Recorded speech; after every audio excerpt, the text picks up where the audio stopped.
नाज़रीन, अवामी न्यूज़ में खबरें सिलसिलो जारी है। वक्त के पीर जो गोठ में खबर ॾींदा हलूं त पीर जो गोठ में म्यूनिसिपल जी नायली सब शहर गंदगी जी लपेट में आहे। इन हवाले से वधिक ॿुधाए रहियो आहे पीर जो गोठ में अवामी न्यूज़ जो रिपोर्टर नोमान अली पंहिंजी इन रिपोर्ट में। पीर जो गोठ म्यूनिसिपल कमेटी अख न पटी सफ़ाई न थियण करे शहर जा केतिरा इलाइक़ा गंदगी जे वर चढ़ियल। गंदगी जा आज़ार ख़िलाफ़ शहर सरापा एहतजाज बढ़िया पर को भी खड़तेल न निकितो। रिपोर्ट मूजिब पीर जे गोठ में गंदगी जो आज़ार न घटियो। असिस्टेंट कमिश्नर अब्दुल बास तकड़ो के म्यूनिसिपल कमेटी जी मिलियल इज़ाफ़ी चार्ज एडमिनिस्ट्री मुक़ररी थियण खां पोइ म्यूनिसिपल अमले का भी बेहतरीन कारकर्दगी न ॾेखारी।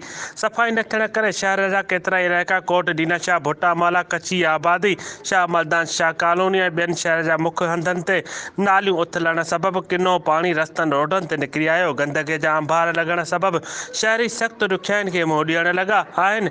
इन हवाले सां अवामी न्यूज़ सां शहरियुनि ॻाल्हाईंदे चयो त म्यूनिसिपल अमले ख़बर नाहे त कहिड़े मर्ज़ जी दवा आहिनि। सवे मुलाज़िम लखे रुपया करोड़े रुपया बजट हुजण खां बावजूद भी शहर गंदगीअ जी लपेट में आहे। पर अफ़सोस शहर म्यूनिसिपल जी नाअहली ख़िलाफ़ मुसलसल एहतजाज कयासीं पर को भी शहरीअ जो आला अख़्तियारनि नोटिस न वरितो। हिननि वधीक ॻाल्हाई त चयो त हर तरफ़ पखिड़ियल गंदगी जी ऐं ख़तरनाक बीमारियूं फैलजनि थियूं। मच्छर भी जनम वठण पिया। हिननि चूंडियल नुमाइंदनि खां नोटिस वठण जी घुर कई आहे, न त ॿी सूरत में सराफा एहतजाज कंदासीं।